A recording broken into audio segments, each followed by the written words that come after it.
বাংলাদেশকে হালাল পণ্যের আঞ্চলিক হাবে রূপান্তর করতে চায় সরকার। এই লক্ষ্য বাস্তবায়নে হালাল অর্থনীতির সহায়ক পরিবেশ তৈরিতে কাজ করছে বাংলাদেশ বিনিয়োগ উন্নয়ন কর্তৃপক্ষ বিডা এবং বাংলাদেশ অর্থনৈতিক অঞ্চল কর্তৃপক্ষ বেজা। গত রোববার রাজধানীর এক হোটেলে অনুষ্ঠিত হয় হালাল ইকোনমি 360 ড্রাইভিং গ্লোবাল গ্রোথ শীর্ষক এক সেমিনার। আয়োজন করে Bangladesh Malaysia chamber of commerce and industry BMCCI।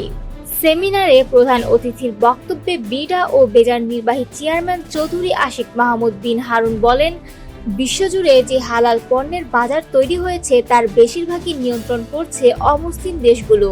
এটা যেমন দুঃখজনক তেমনি বাংলাদেশের জন্য একটি বড় সুযোগও, কেননা বাংলাদেশ মুসলিম প্রধান দেশ হওয়ায় হালাল পণ্য উৎপাদনে নেতৃত্ব দেওয়ার উপযুক্ত সম্ভাবনা রাখে। তিনি বলেন, সরকার ইতোমধ্যে বিনিয়োগ আকর্ষণ ও হালাল উৎপাদনের অবকাঠামো উন্নয়নের নানা উদ্যোগ নিয়েছে। এর মাধ্যমে দেশকে হালাল ইন্ডাস্ট্রির একটি শক্তিশালী প্লেয়ার হিসেবে গড়ে তোলা সম্ভব। সেমিনারে হালাল অর্থনীতির সম্ভাবনা, টেকসই প্রবৃদ্ধি ও মালয়েশিয়ার সঙ্গে সহযোগিতার দিকেও আলোকপাত করা হয়। চৌধুরী আশিক মাহমুদ মনে করেন, এই সেক্টরে সফল হতে হলে সরকারি বেসরকারি অংশীদারিত্ব জরুরি, কারণ এই অংশীদারিত্বই উদ্ভাবন, কর্মসংস্থান এবং টেকসই উন্নয়নকে ত্বরান্বিত করবে। বিশ্বব্যাপী হালাল পণ্যের বাজারের আকার এখন কয়েক ট্রিলিয়ন ডলার।